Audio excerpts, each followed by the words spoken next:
The mountains of Kaldheim had always been imposing, their frozen peaks cutting through the sky like blades of steel. The cold wind seemed to whisper ancient secrets, and the forests, dense and deep, held more mysteries than any man could imagine. But something was about to shake the serenity that the Kaldheim clan had cultivated for centuries. What once seemed like a remote place, protected by towering stone walls and the strength of winter, was now about to become the epicenter of a conflict so brutal that even the gods would look upon it with apprehension. 7 days, 7 long days of battle and resistance, where with each dawn the Kaldheim clan found itself more pressed, more wounded, more desperate. 30,000 men, led by a relentless count, surrounded their walls, eager for their defeat. They had the weapons, the numbers, and the hunger for conquest, but what the Kaldheim clan had was something that no army in the world could buy: an unbreakable determination. Jarl Arvid, with his beard covered in ice and his eyes hardened by the weight of responsibility, looked at his men and women, who resisted without hesitation, with burning courage. For every stone thrown against the walls, for every arrow that cut through the air and fell on blood-soaked ground, everyone's thoughts remained firm. When the royal guard arrives, victory will be ours. But hope, like the fire that warms hearts on cold nights, is also fragile. And what will happen when that hope begins to waver? When the future of the clan hangs by the edge of a knife and the sky darkens? The battle for Kaldheim will not only be a fight against a vast enemy, but also against the very limits of human endurance. And in this scenario, it will be simple courage, unwavering unity, and faith in the gods that will decide who will live to tell this story. The sound of metal scraping against stone and the roar of arrows striking the walls were constant. Every cry of pain, every explosion of fire, seemed to weaken the Kaldheim clan's resistance, but there was something stronger than wounds, than the scarcity of resources: the spirit to fight. Amid the devastation, the warriors and villagers held their ground, united by the same cause: survival. Jarl Arvid, with his face hardened by war, relentlessly organized the defenses, but the weight of responsibility was a shadow that followed him with every step. If we fall, let us at least be remembered as warriors, he thought, as he watched the families of his men, all waiting for the reinforcements that, with each passing hour, seemed further away. The fortress of Kaldheim, built over generations, resisted each new attack, but the cracks in the walls began to show. Enemy miners worked tirelessly underground, digging secret tunnels, while gunners and archers attempted to break the walls with their flaming arrows. But even in the face of imminent death, the men of the Kaldheim clan did not succumb to fear. They fought not only for themselves, but for the women and children hiding in the fortress's underground chambers. The women, in turn, did not wait silently. Armed with their own bows, they threw themselves into defense, shooting with precision, holding the lines the enemy army tried to breach. The children, with wide, frightened eyes, ran back and forth, delivering water to the wounded or simply praying to the gods, as if their prayers could change the fate of those they loved. Each night, the fortress grew darker, not just from the lack of light, but from the increasing sense of uncertainty. The promise of the royal guard seemed distant, almost like a legend told around a campfire. The men and women of the clan, who had once lived with the certainty of protection from the walls, now looked to the horizon with a mix of fear and hope. The first days were marked by unwavering confidence. Now, doubt began to take hold of the bravest minds. The warriors, growing more exhausted with each passing hour, fought not only against the enemy but against their own bodies that begged for rest. But Arvid knew surrender was not an option. The royal guard will come. We cannot let them see that we are breaking. And as the days went on, the cost of resistance began to become clear. In Kaldheim, there was no room for weakness. The days dragged on, one after another, like shadows stretching under the relentless sun. The sound of hammers pounding, arrows slicing the air, and explosions ripping through the walls became a constant soundtrack in the lives of the warriors of Kaldheim. Each dawn brought a new wave of attacks, and each night a new wave of pain and frustration. But despite everything, there was something that kept them standing: the hope that the royal guard would arrive at any moment. It was a faint flame, but a persistent one. Jarl Arvid, despite his hardened facade, felt the weight of that hope more than ever. He knew that with every hour that passed without the arrival of reinforcements, the hearts of his men and women were beginning to wear down. The fear of failure, of abandonment, of loss, was beginning to infiltrate the defense lines. On the quietest nights, when the sound of arrows and mines faded, murmurs of doubt began circulating among the soldiers. "What if the royal guard doesn't come?" wondered one warrior as he stroked the blade of his sword, almost as if seeking an answer in the bloodstains he had left on the battlefield. What if we are forgotten? What if Arvid's promise is not kept? The atmosphere of tension grew heavier with each whispered discussion. The words of encouragement Arvid used to hear from his men began to mix with silence. He could feel that the spirit of resistance, once unshakable, was slowly cracking. With each day without reinforcements, the fortress of Kaldheim was not only being attacked by external enemies, but also by internal ghosts. Fear, doubt, and despair. And at the heart of Kaldheim, deep within the fortress, the villagers too began to wonder if there was still a chance. The women who fought alongside the warriors, now more exhausted than ever, watched their children with growing concern. The children, once hopeful, now felt the weight of despair in the eyes of the adults. The glances that once searched the horizon for the royal banner now turned inward, as if asking if the real battle was not against the enemies at the gate, but against the growing despair threatening to take over. It was a silent but deadly struggle, and each night the fear that hope would be the first to fall upon Kaldheim became more real. As the sixth day dragged on, the siege became more brutal, and the fight to keep Kaldheim's walls intact intensified. The smell of smoke mixed with the mountain's cold air, while the flames consuming the fields around the fortress lit up the night sky. The snap of the catapult ropes, launching giant stones against the walls, seemed like a constant reminder that time was running out. With each attack, the walls of Kaldheim grew weaker. Arvid knew that the resistance was about to collapse, but he could not show weakness. He walked along the defense lines, the sound of his horse's hooves lost in the chaos of battle, and looked at the sweaty, dirty faces of his men. There was fatigue, but also a determination few could comprehend. The smell of blood and the sound of combat had become part of the landscape. The land was marked with deep scars, the scars of the battle that already consumed so much. The warriors of Kaldheim were exhausted, their strength ebbing away, but there was something else that kept them standing. Pride. The pride in their land, their history, their families. It was no longer just a promise of the royal guard that sustained them. It was the understanding that, if they fell, they would fall with honor, and their enemies, who were getting closer to breaching the walls, would have to pay a high price for their victory. The spears, now rusted and dirty, were raised once more, and the warriors, though tired, looked at each other with a silent respect. They were not just fighting for their lives, but for the legacy of Kaldheim, for what they represented.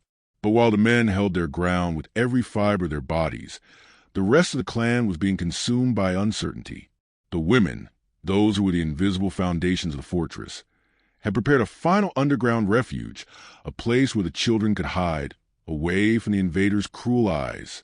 But even there, in the belly of the fortress, fear was beginning to seep in. The mothers comforted their children with sweet words, but the agitation in their eyes betrayed the fear they were trying to hide.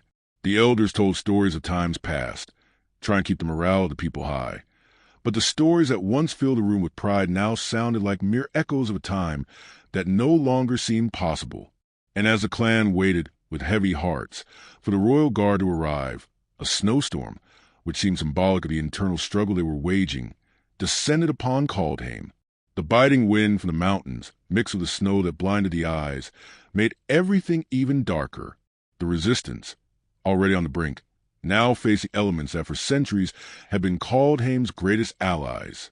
On the 8th day, the siege had taken on a desperate form. The wind cut like sharp blades, and the snow falling on Kaldheim seemed to have the power to bury everyone's hopes.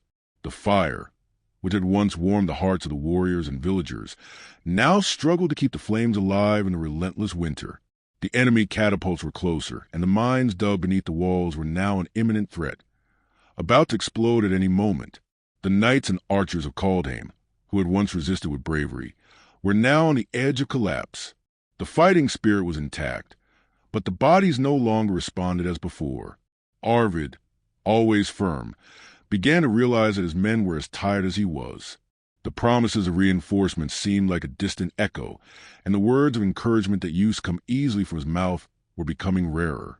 Inside the fortress, the atmosphere was filled with a silent tension, denser than any snowstorm. The families gathered in the depths of the fortress, trying to maintain order among the frightened children and the wounded, whose numbers were starting to grow. But in the shadows, there was a growing desire, the will to fight until the end, but also the will to give up if it meant ending the suffering. The words of doubt, those that had once been whispered only among the warriors, were now echoing to the corridors of Kaldheim. What would make the royal guard arrive in time? What would happen if the reinforcements didn't come? The fight for survival was becoming a fight for hope, and as despair took hold of the weakest minds, the strongest tried to keep the flame of resistance burning. But time was against them. And then, in the middle of this chaos, one figure stood out, not for their strength, but for their determination. Freya, the Jarl's wife, had remained behind the defense lines, organizing the women and helping care for the wounded. But now, she knew that time was running out. With a group of courageous women, she descended into the mines, where the invaders were digging determinedly to destroy the walls.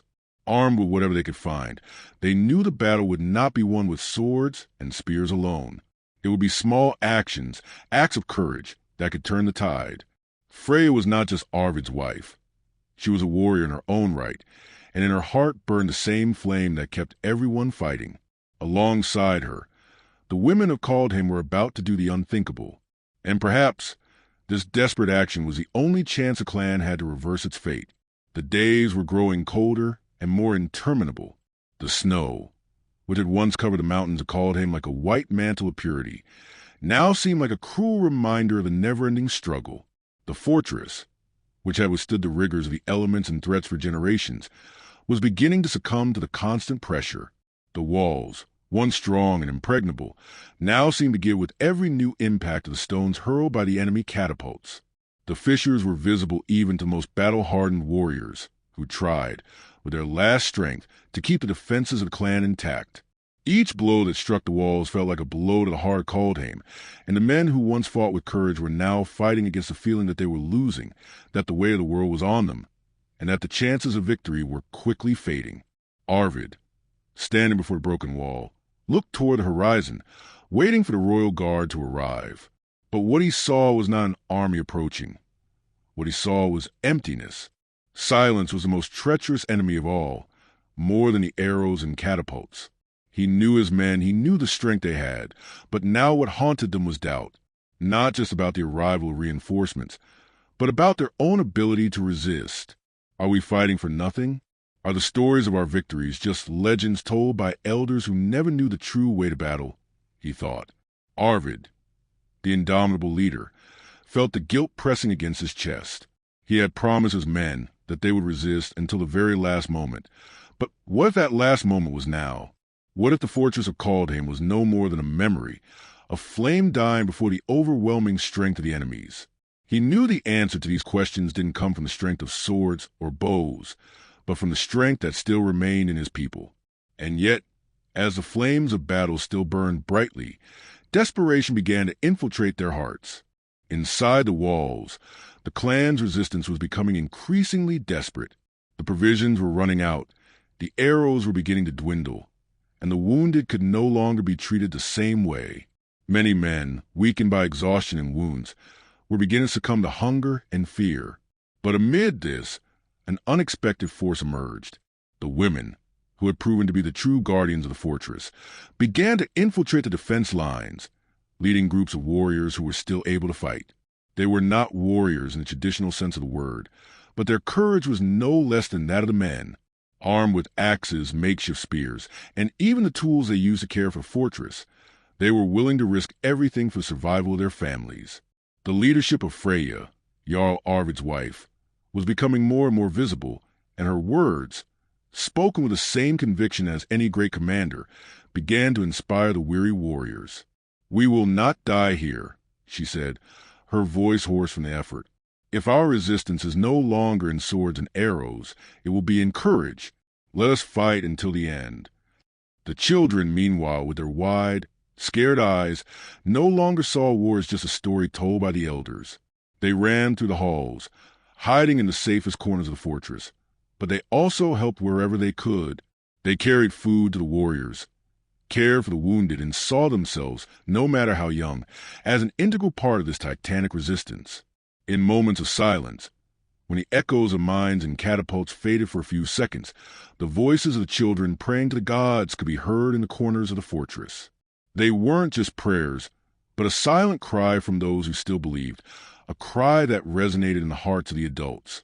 It was as if the faith in the children's words was the last hope the Kaldheim clan had. Perhaps, just perhaps, the gods would listen to those prayers, or perhaps the desperation of a people on the verge of defeat would reach something that swords and shields could not. The night was darker than ever, as if the sky itself had given in to the pressure of the battles below. The stars seemed to have gone out, and only the faint light of torches illuminated the battlefield, giving it a surreal, ghostly appearance. Outside the walls of Kaldheim, the enemy armies were reorganizing, preparing for a new offensive. Count Kjell, leader of the invading army, no longer had patience for small advances. He knew that to conquer Kaldheim, he had to break the morale of its defenders. And to do that, he was willing to use every card at his disposal. The siege had already lasted longer than expected, and time was running out. But something still motivated him to keep going. The desire to see the Kaldheim clan fall, to destroy the last Viking resistance left in the kingdom.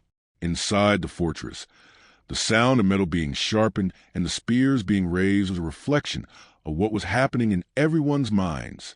Hope, though shaken, had not been completely lost. However, there was a secret that Arvid and his warriors still did not know. In the darkness of the night, while the fight continued and the biting wind made the battle cries disappear, a small group of spies, sent by Count Kjell, infiltrated the walls. They were masters of disguise, trained to move like shadows and disappear into the dark corners of the fortress. Their eyes were fixed on a single goal, to sow discord, to make the Kaldheim clan turn against itself before the defeat was finalized. While the Viking warriors were busy with the defenses and frontal attacks, these spies worked more subtly. Their tactics were indirect, like slow poison that seeped into veins of the clan, creating distrust and confusion. Freya, now more of a leader than ever, began to notice something strange. Small details that didn't go unnoticed. Some warriors were acting oddly, with vacant looks and hasty responses. She knew that the climate of war could affect the mind, but the feeling that something was wrong deeply troubled her. The eyes of Freya, who had seen many battles, were no longer just focused on the arrows and spears of the enemy, but also on signs of something more insidious. When she called Arvid to speak privately, the weight of her words was clear. "Someone inside the fortress is working against us," she said, her voice low. Arvid looked at her with tired eyes, but the gleam of determination was still there. There was no time for internal doubt, but if the clan was being attacked from within, they would need to deal with it quickly. As the clan faced external challenges, the invisible enemy was digging deeper, seeking to destroy not only the physical defenses, but the unity that kept the Kaldheim clan standing. Doubt was a weapon that could not be ignored. If the enemy couldn't take the fortress by force, they would take it by mind. The question was, how far could Arvid and Freya trust their own warriors? And if the enemy was already inside the walls, who would be the next to fall to the blade of treason? The atmosphere in the Kaldheim fortress, already laden with pain and hope, reached a critical point. When Arvid and Freya discovered the first evidence of treason within their own walls, the momentary relief was replaced by an even greater fear. The truth, as always, was darker than any visible enemy. The shadows moving inside Kaldheim were not just from the merciless winter, but from the distrust that now permeated every corner of the fortress. A loyal warrior of Arvid had been found, unconscious, beside a letter that clearly came from Kjell, the enemy count. The letter contained a treacherous proposal, to promise the safety of the villagers and the surrender of the Kaldheim clan in exchange for a position of power for those who turned against the Jarl. Those who accepted would be spared, but their loyalty to the Kaldheim banner would be irreparably broken. Treason, more cruel than any blade, was at the heart of their own allies. As the hours passed, a silent panic took over every corner of the fortress. Those who had once fought with courage and determination began to look at each other with suspicion. The sense of unity that had bound the Kaldheim clan for generations now seemed to be fragmenting. Doubt was a plague spreading like fire through a dry field. Arvid, known for his relentless leadership, now faced the greatest challenge of his life. Not to face a larger and stronger enemy army, but to try to restore the trust of his own people. "We are not just warriors, we are family," he said, gathering the last loyal men who still believed in him. His voice, once full of vigor, was now tinged with frustration that was hard to hide.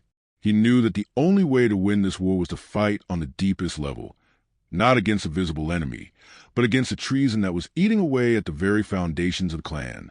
Freya, with the look of a mother and the sharp mind of a strategist, went to the women and children of the fortress, organizing them in a way only she could. She knew that if the distrust were allowed to grow, Kaldheim would fall from within before any enemy could reach it.